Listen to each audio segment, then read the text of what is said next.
L'histoire d'amour entre l'Amérique et l'automobile se poursuit, et les chiffres le prouvent. Alors que d'autres industries tentent depuis 7 ans de reprendre pied, les ventes d'auto sont depuis longtemps revenues à leur pic historique, et elles y resteront pendant un bon moment vu l'âge moyen du parc automobile américain. Pourtant, cette industrie prospère se trouve ni plus ni moins au cœur au débat de l'heure, à savoir l'avenir du commerce américain et mondial. Alors, le secteur automobile nord-américain est-il sur le point de vivre un bouleversement majeur? Le secteur a déjà vécu des bouleversements. Pourquoi? Tout d'abord, ce secteur est très cyclique. En raison d'importants coûts d'investissement à long terme, il est exposé aux fluctuations sensibles des ventes qui surviennent lors de récessions. Et même les équipementiers les mieux nantis peuvent se trouver à court de liquidités lors de reculs économiques. Ensuite, le secteur est extrêmement concurrentiel.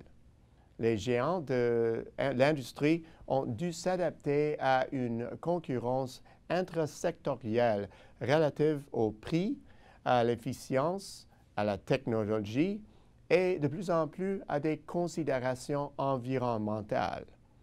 Autre raison, la diversification géographique croissante de l'industrie.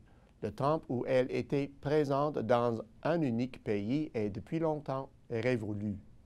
Aujourd'hui, les équipementiers et leurs chaînes d'approvisionnement voient une foule de pays dérouler le tapis rouge pour avoir leur part du gâteau. Vu ces vulnérabilités et l'importance de cette industrie, il est peu surprenant qu'elle provoque un débat très politisé.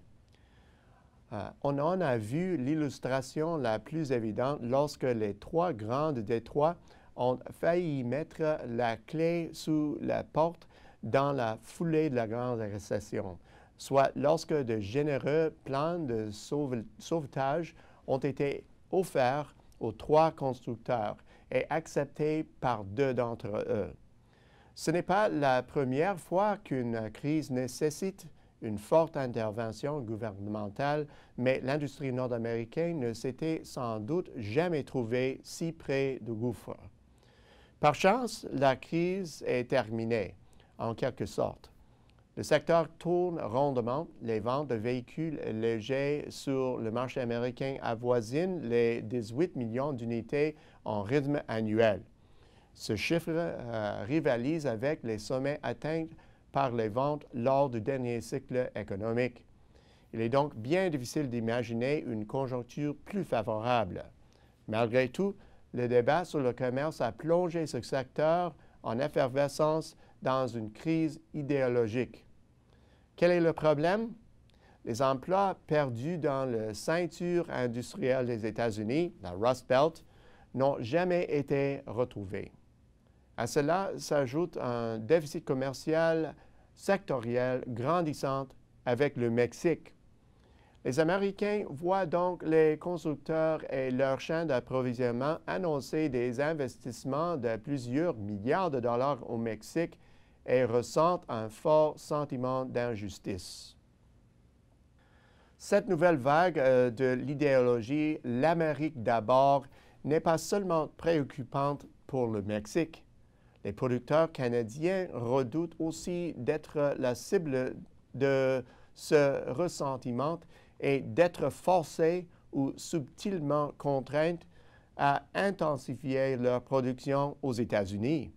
Mais il y a plus. Les Canadiens s'inquiètent aussi de leur activité actuelle au Mexique, notamment de leurs fournisseurs de niveau 1 établis sur le marché mexicain, pour être à proximité des clients. L'industrie se tient donc sur la défensive et s'interroge sérieusement au sujet de ses prochains investissements. Un net virage de la production est-il possible? Oui, mais ça ne serait pas une mince affaire. Premièrement, parce que les chaînes d'approvisionnement sont étroitement intégrées. Il a fallu des années aux entreprises pour rehausser la qualité des produits en vue de se conformer à un cahier des charges exigeant et pour développer une logistique de pointe afin de réduire les stocks au minimum. Demain, tout cela pourrait être perturbé et prendrait des années à remplacer. Deuxièmement, les constructeurs automobiles, leurs actionnaires et leurs clients devraient tous accepter d'absorber les coûts relativement plus élevés d'une production américaine. Les consommateurs refuseront sans doute de payer la note, ce qui déplaira aux actionnaires. La concurrence exulte et les travailleurs de la ceinture industriels disputeront à ceux des États du Sud des emplois.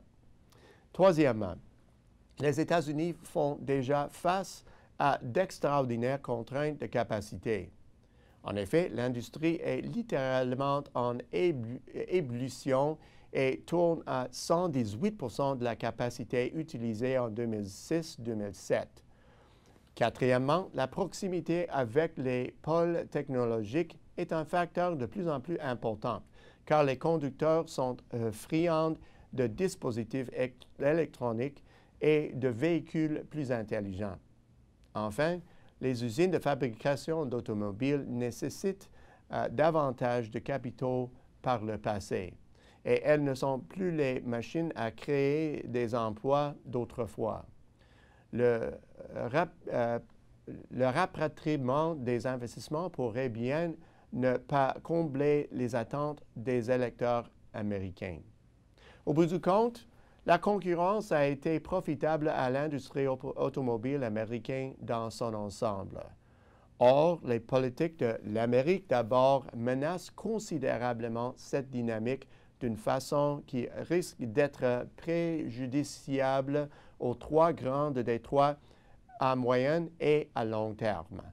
Les entreprises, leurs actionnaires et ultimement les consommateurs le comprennent bien. La logique semble indiquer que le débat actuel sur le déplacement de la production ne représente pas vraiment un bouleversement, mais plutôt un léger changement de la donne.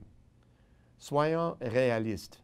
L'histoire d'amour entre les Américains et l'automobile en dépend. À la semaine prochaine, c'est Peter Hall.